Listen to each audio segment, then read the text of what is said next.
I think he can. I think he might. No. Or. Ah, but he does for sure, right? Oh. Okay. Like if he carries this game, like I think even if he doesn't carry this game and he keeps playing like this consistently, he will climb in the long run. And I feel like this is the trick, right? Why is he challenger so many years? Do you guys think he wins a lot of games like this? Not really. He has games when he's like really fed and he loses a lot of them actually. But no one gives a shit because he plays so well in these games that next game when you have a human on support or a human in the jungle, you just win the game automatically. So what's going on, guys? Besides here, and today we are going to analyze Challenger Jesu. He's so fucking good. Challenger. There's a lot of blue here and he's so fucking good, this guy. Challenger LOS, SoloQ. We will break down his gameplay and he's actually the best AD carry at the moment in France, which is a big deal because there are a lot of French AD carries that are very good. Kalist is one of them, for example. This guy is unbelievably good and I'm gonna break it down for you to see how does he do it, what does he use in Challenger you can use also in lower elo, what can you learn from this guy. I'm gonna break it all down for you guys. Be sure to like, subscribe and hit the notification bell. Be sure to watch this until the end because this is a bonker video. My name is Besides. I'm a League of Legends professional AD carry coach. On your screen right now you can see the people that I coach at book coaching session that I helped from low elo to higher elo. We've got Emerald, Grandmaster, Challenger, we've got Silver, we've got people that got from Emerald to Diamond 2 in less than a month. So this is why you should trust this video because I know what I'm saying. I played a lot in low elo, a lot in high elo. I work with low elo players, with high elo players, and I will show you why this guy is so fucking good that you can also copy what he does. So let's take a look at this. So first, obviously AD carry is very blind pickable. So I'm wondering if he's gonna do, you know, first pick or something. We see that jungle is first. We see Kai'Sa and Diana. So there are a lot of champions that you can pick here. Let's see what he's gonna go for. So he'll actually probably just go for Vayne. Yeah, okay. So why is Vayne good here? Vayne is good every time when you can have a good lane. And when you see Kai'Sa, Diana, you already know you have a decent lane. When you see Twitch, Kai'Sa, Ezreal, champions that don't really smash you. If you see Miss Fortune, if you see Caitlyn, Draven, if you see these champions, Jean, they will push you in, they will poke you, they will bully you. But Kai'Sa is not that powerful early on, even though, look, the Challenger Nautilus guy just picked Nautilus, so this is a relatively hard lane. When you see Kai'Sa, you know, okay, what can they pick? Kai'Sa, Nico, Vayne is playable into that. Kai'Sa, Nautilus, you have the tumble, you're playable against that. Like, if I see these champions and I know Vayne is playable in the draft, and I know I have a good laning phase, or a laning phase that I can survive, I can always pick Vayne. I also love Vayne. He also loves Vayne. He actually plays a lot of Vayne. And yeah, he's quite decent. What can I say? So I want to see how he plays. And I really want to see how he manages his support. So level 1, he goes for a ward. Let's see if he goes for standard cover. Obviously, they want to get brush priority. He stays here. This is the best position to stay because you can see them invading. If you stay into the tribush, you will not be able to react because they can just hug the wall there and then invade you. If you stay in that position where Jesus stayed, it's much better. So let's see what he's gonna do. So obviously Vayne is a good pick into Kai'Sa, I feel like, because you can always stumble in and we will see really how he plays. Okay, so hitting the minions, trying to tumble in, getting the push. Obviously it's super important to get a push. Obviously Braum is stronger than Nautilus level 1 if you play it well, and Kai'Sa is also weaker than Vayne level 1 because you can just stumble on the side. Braum tries to get brush priority. You focus super hard on push. Nautilus can have W actually. I see a lot of challenger players getting W level 1 because how much damage it does. But now this is super good. He gets pushed, so now he can just tumble in with the Kai'Sa. He did miss a few tumbles, but I mean, no problem. No one is perfect in terms of mechanics, so it can happen. He has a slow push. From this point, he should just last it. There is no reason for him to keep pushing because he has control of the wave. See this? Another bronze player would just keep pushing, but now he like does it really slow. He only lasts it when the minion is completely 1 HP, as we can see right here. And from this point, it's 224. Jungle can't be bot lane, so he should look to punish. Okay, so you see this? He doesn't hit the minions because he knows he's not gankable. Kai'Sa wants to get the minions, so you just try to punish. Now they want to crush, because the wave is actually about to crash and the next wave is coming, so you want to crush before the next wave is here, and I would suppose they go for a ward after. Judging on how he plays, he probably wants to bounce on the next one. I think Graves is going to pat towards the Renekton lane. It is Fiora Renekton, so it's super volatile matchup, so if I'm Graves, I pat towards top. 100%.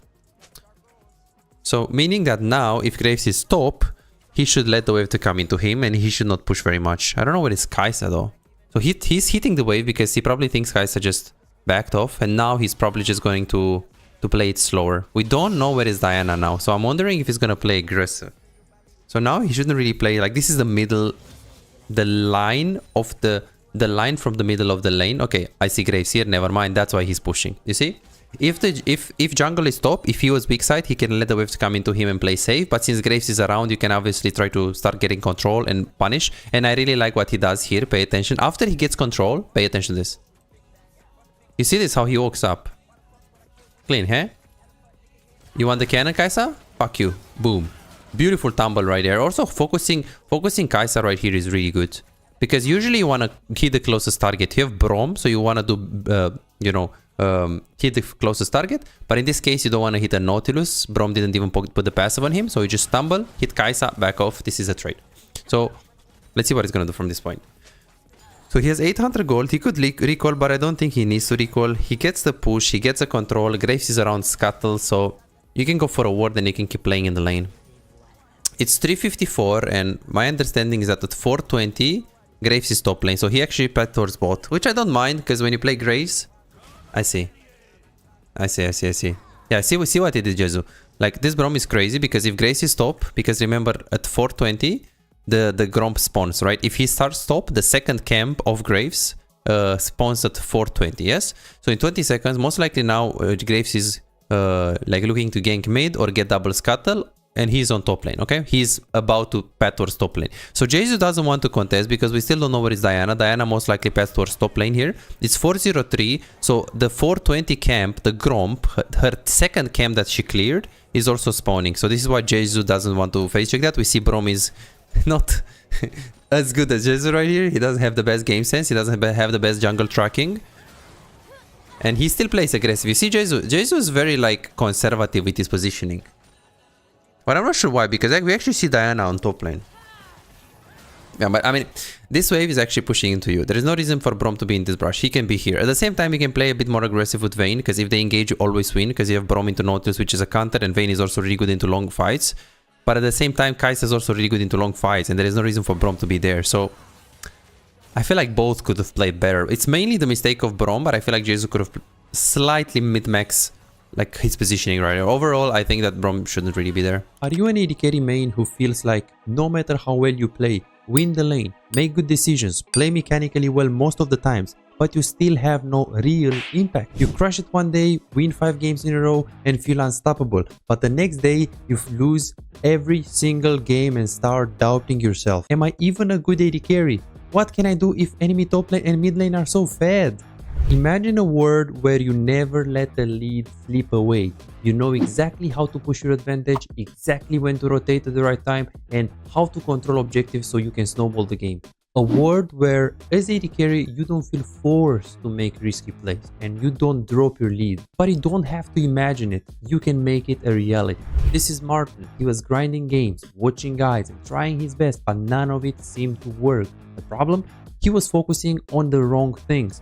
You don't improve just by playing more games, you improve by fixing the small mistakes that cost you wins. And that's a problem that most AD carry face. From Platinum 3 to Diamond in 2 months. Billy found himself making the same mistakes over and over again, engaging at the wrong time or mispositioning in teamfights, dying for no reason, and he even knew some of the mistakes, but he didn't know how to fix it. He would find himself guessing what to do next, unsure whether to push, rotate or fight while feeling completely lost in the mid game. Now, he knows exactly what to do at every stage of the game and his results speak for themselves. Silver to Emerald in a month. Shaquille went from Diamond 4 to Challenger. Alex went from Gold to Grandmaster, and they are not alone. They are part of a growing community over 3,254 players who have taken coaching and transformed their gameplay. But here is the truth. This was not overnight and it was not effortless. Shaquille spent 2 years grinding to reach Challenger, not by playing more, but by playing smarter. Alex dedicated 26 months refining his skills and climbing to Grandmaster once he started focusing on what actually matters. So no, this is not a one session and you'll climb instantly, promise. If you're looking for that, if you're looking for a shortcut, this isn't it. But if you're willing to put in the time, willing to put in the effort, apply the right mindset, and focus on the details that actually matter, this is the proof that coaching actually works. You're closer to being a great AD carry than you think. Most players just need to uncover what's actually holding them back. That's it. You could keep grinding, watching random guides, and hoping for progress, but how much time will you waste before realizing something is missing? You could finally find the real mistakes that have been keeping you stuck and start making real progress. You have already put in the effort. Now let's make sure it pays off.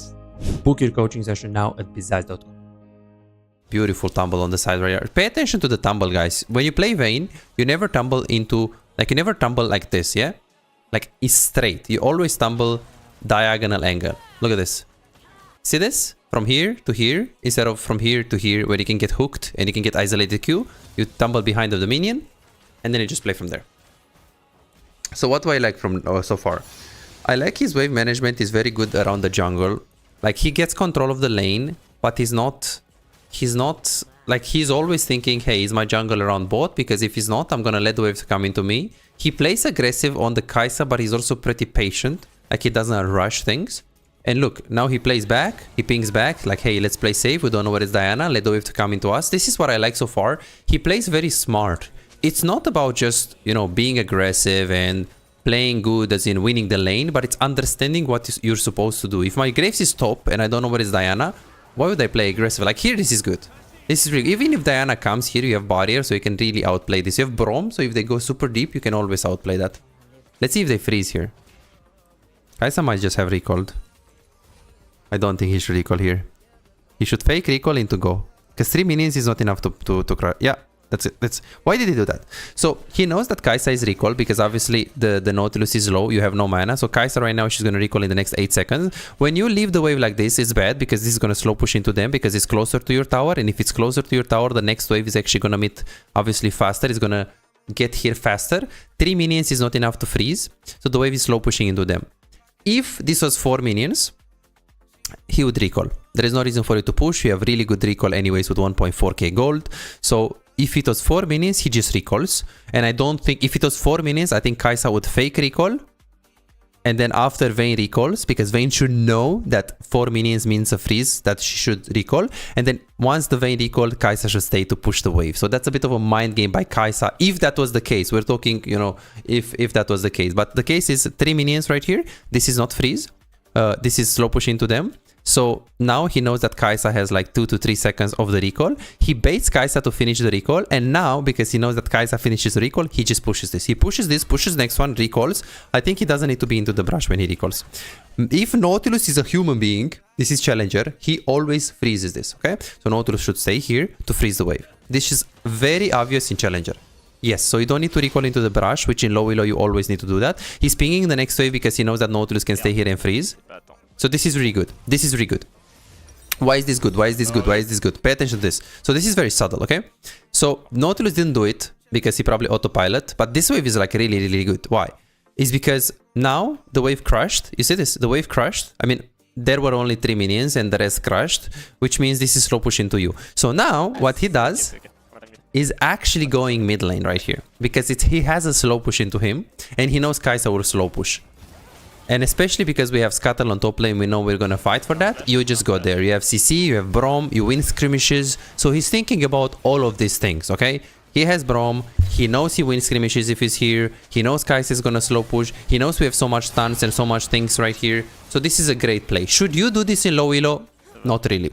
Because in low elo, you might not have a mid laner that knows what he's doing. In low elo, you might not have a Braum that goes with you. In low elo, if Kai'Sa fast pushes this, then you're going to lose plates by going to the fight. So in low elo, this play doesn't work because only one little variable can change the play. Like let's say you're moving there and then Braum is AFK going towards bot lane. Then you don't win that fight. Or let's say you're moving there and Kai'Sa is fast pushing. Then you're gonna lose plates. But since he knows these variables and since he knows his Challenger, this decision can be made. I don't personally like to do this in Emerald when I play on my 200 ping climb. You guys remember, if you watch this channel for a while, I do 200 ping climb with AD carry, playing Ashe, playing Miss Ferten, playing Ezreal, and I climb from Iron to Diamond with 200 ping. And only macro, no mechanics, and I do it almost every year. Like this year, I think I got Emerald 1 with 60% win rate. Last 2 years, I got Diamond 4 with 60% win rate and 55% win rate. Only playing, I think I've only played Ashe. So it is very, very possible. Just through fundamentals, right? Just through fundamentals and good decision. And of course, some mechanics as well. But I mean, you can imagine at 200 ping, how crazy can you be mechanically? I don't like that he buys attack speed. There is no reason to buy attack speed. You're maxing Q, you're playing Vayne, you are trading short trade. Why do you go attack? Actually, he has Braum. So maybe he's thinking that he wants to proc that passive. Berserker boots are also kind of iffy. I don't like them, but maybe he's thinking... Because I like Retrix, I like Longsword, I like damage. I like... My Q scales with AD, so I like to get that. But he has Braum. So maybe he has a point. Okay, so now Braum is roaming. Pay attention to him right now. He goes and Braum is roaming. So look at him. You see his positioning. He wears that brush because he knows he can get dove from the lane. They can come from the lane. He only last hits if it's necessary. Pay attention to these guys. This last hit wasn't necessary. Why? It's because he's paying attention to the missiles of the minions and he knows this minion was gonna die. Pay attention to this. That is the missile. You see that? The little attacks from the minions. But this one, he can use this minion. He can use the melee. How does he use it? He uses the melee, so he lets the melee hit his own minions more, so he lets the wave to come into him faster. Braum is not here, Nautilus, he's gonna rape you, pardon my language, so this is such a good play by him.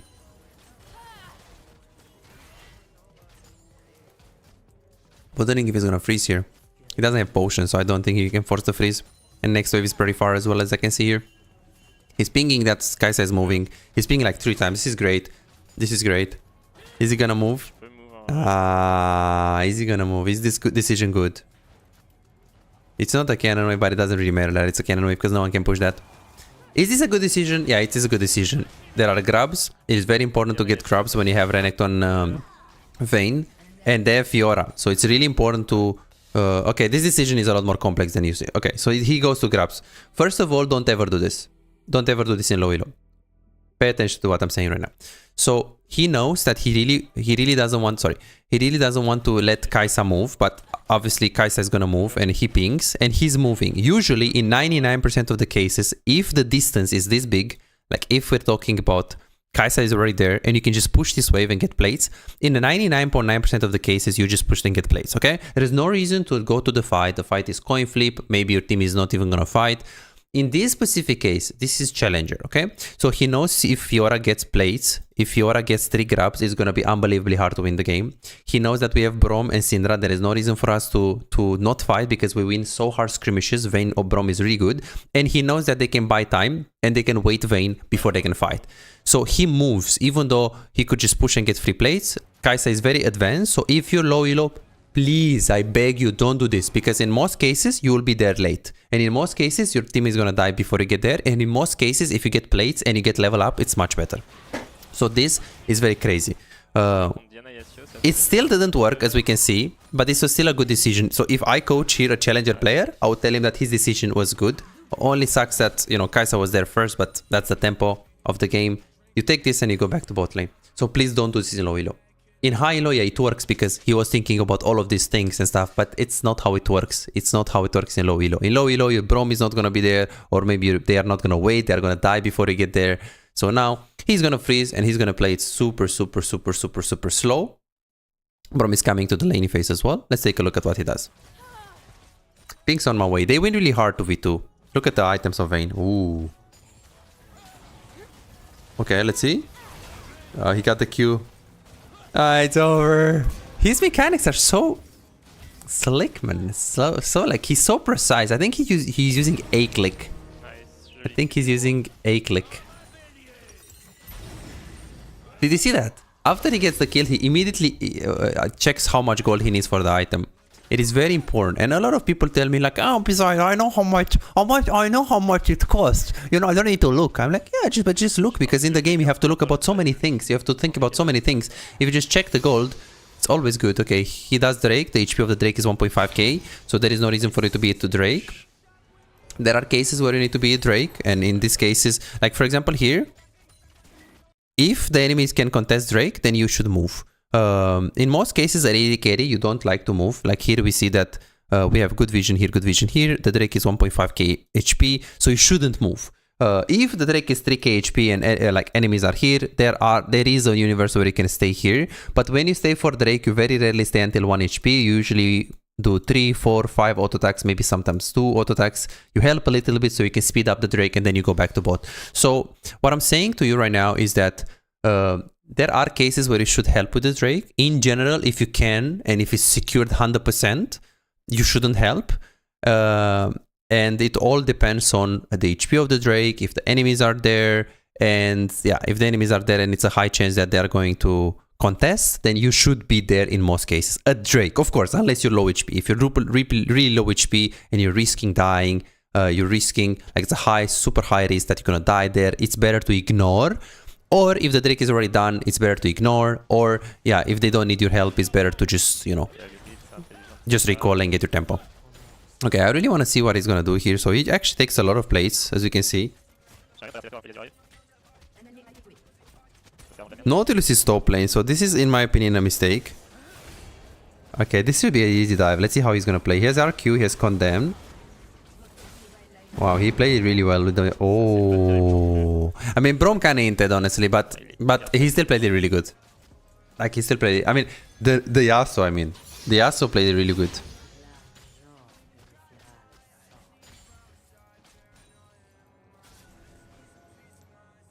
Is he gonna recall here? I mean, Diaz does have Kraken Slayer. Okay, I'm thinking if he's gonna do swap, because I think Syndra could stay bot. She's not gonna win, but... Actually, maybe he can anyway stay bot. He can anyway stay bot, because Braum Vayne against Yasuo, it should be really easy, but this guy is super strong. It kinda sucks when this happens in low elo, like if you have to lane against the guy that is strong. Like this Yasuo is 3-0. He can't remove there, he needs to just push here. Unfortunately, the Kai'Sa is first. So he's gonna push. Oh, I actually didn't see he got Ruby Crystal. And now he's gonna move because he knows he can't get the plate. He's too greedy. He doesn't have vision on the river. He just moves to the fight. Usually you wanna get bot tower before you group, but in this case they all just collapse on you if you do that. So it's you can't redo that. So here he needs to go back to bot after this wave. Or Syndra is gonna go back to bot either with TP or recall there. I don't see the minimap, so I can't really know. But usually after you take this, you just go bot instantly, or Syndra goes bot. Let's see. Yeah. Okay, I see. Syndra should go bot usually, right? I think Syndra goes bot then. Okay, he wants to play mid. He wants to play really aggressive. I can see that he knows his limits really well, and he knows that he wins against Kai'Sa. He has 30 CS ahead on the Kai'Sa, which is, in my opinion, is... Oh my god. He needs to flash. They don't have flash on the Yasuo. He tried to play, like he played it good, but the Nautilus hook was really good there. Oh, he plays against Isma, so I think he plays against LEC players too. Okay, this game is stacked, bro. He's gonna go to mid lane right here, obviously. Just catches the wave. What is he gonna do after? He's gonna go bot, top? No, he's gonna go mid. He's gonna take the wave. So what is the build on Vayne nowadays on this one? Does he go Trinity? Okay, so he pushed mid, and then after he pushes mid, he wants to play for vision. So what is the win condition right now? You just have to play with your jungle and with your Braum. Oh. Oh. That Diana is 1v9. Yeah, the Diana, I'm pretty sure it's Isma. I'm pretty sure it's the LEC player. Oh my god, bro. Double enemy, oh my god. But it's kind of hard game, what? It is actually kind of hard game, no? It is kind of hard game. No. Okay, so he can't really get mid, so he just goes top to play side lane because he can't push mid because Nautilus is there. Let's see if he's gonna do RQ here, Fog of War. Yeah, Fiora doesn't know he's here. Does she have flash? I think she just dies with flash too. Oh my god, he got really lucky. So, you know what I feel like? His team is inting, and he has 172 farm in 16 minutes. That is crazy. That is crazy. I mean, so a lot of people ask me like, oh, what if my Braum is bad or my support is bad, my jungle doesn't gank me, like how do I stay relevant? I mean, we just see on the screen. So what did he do? I'm thinking like, how can I articulate what he did? I think he just knew. He knew what fights to take. Like he understands his limits really good, really well. He knows when he's winning. He knows when to ignore fights and when, like, look, he's pinging back. He doesn't have ult. He can't fight there. He doesn't have any approach angle because it's tight spots against Nautilus, Diana, and Yasuo. So if you go in a tight spot, you're gonna get completely obliterated. So he just ignores it. You see this? This is what I'm saying. On AD carry, there are a lot of games where even if your team is like pretty bad, just because your understanding of the game and your understanding on which fights to join is so good, you're gonna be useful and you're gonna be like, look at this, it's crazy because this Kai'Sa was 1-1, she just stole some kills and it's a bit crazy to me, no? And Brom is 0-5, bro. Brom is 0-5 and he's 4-0, 10 farm per minute. I feel like this for me is a lesson.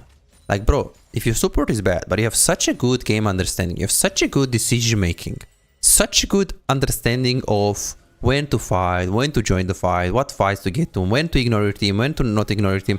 And it's like, oh, I think he can. I think he might. No. Or. Ah, but he does for sure, right? Oh. Okay. Like if he carries this game, like I think even if he doesn't carry this game and he keeps playing like this consistently, he will climb in the long run. And I feel like this is the trick, right? Why is he challenger so many years? Do you guys think he wins a lot of games like this? Not really. He has games when he's like really fed and he loses a lot of them actually. But no one gives a shit because he plays so well in these games that next game when you have a human on support or a human in the jungle, you just win the game automatically. So people, that's what they don't understand. It's like, it doesn't matter if you win or if you lose. What matters is your performance to be high consistency, high percentage plays. And this is crazy. 190 farm in 18 minutes. It's just crazy. So your jungle is 1-3, your support is 0-5, but he just understands so well when to fight. And I'm like, okay, but like from my experience as a coach, hey Bizai's, from your experience as a coach, what are the biggest things that low elo players do? And I feel like some of the AD carries in low elo, they fight too much, like they go for stupid fights when teams shouldn't fight, but other people are like, no Bizai's, I don't want to fight because they shouldn't be fighting there, so I'm not gonna fight. And I'm like, yeah, but if you play like that, how are you gonna test your limits? How are you gonna know your limits?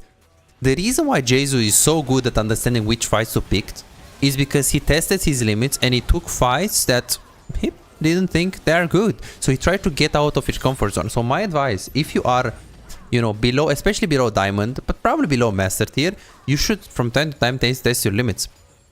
Because and one of the things that it can be really good for you to see, if you have blue or yellow KDAs, is always a red flag. This is my account and it's master. It's a bit of a smurf, so I'm a bit of an exception because yeah, I'm not really a master player, but that's another story. I'm a coach. So if you have here blue or yellow or even green, in most cases it's bad. It is bad because you see, if you have 8 or 9 kills and you have 8 deaths, 7 deaths, 6 deaths, that means you're usually dying too much. If you have like 4 kills, 5 kills, that means you're not taking enough risks. I mean, of course, it's a bit complicated because it depends on playstyle as well. I played against players in Master, Grandmaster, Challenger that have 5 kills per game, 1 death, but they are so consistent. They know exactly what fights to pick. It's just their playstyle is safe. They play Sivir, for example, or Ezreal. But for most cases, I think that you should aim on average for 4 to 5 deaths is the playstyle that it's not too much limit testing, but not too much safe, like not too completely safe. And for kills, it depends really on the champ, because on Ezreal you can have 6 to 7, on Ashe same thing, but on things like Tristana you should have like at least 8. Wow, he's actually playing the fights really good. Oh my god, oh my god, oh my god, he almost clutched it out, bro. A very important skill that I think could have actually saved that fight is the following, which I actually learned it from Gosu. So usually when he's fighting like this, like when he's fighting, he has this skill of, you see, I focus one guy but I condemn the others. Look at this. So let's say I go on this guy. Okay, I will just do it with Doomies. So let's say I focus on this guy. As I'm focusing this guy, look. You see this, as I'm focusing this guy, I'm actually condemning a different guy, which this skill, I'm pretty sure, like, look, let's say I go on this guy, and this is a Diana, but please fight me, bro. Okay, let's say I go on this guy. You see? Like, I still focus this guy, but I condemn the other guy. So if he does that, I'm sure he knows this, because he's a challenger player. If he does this, he can actually win the fight. He can actually win the fight. Pay attention to this. It's super fucking good, his gameplay. Is this perfection? No.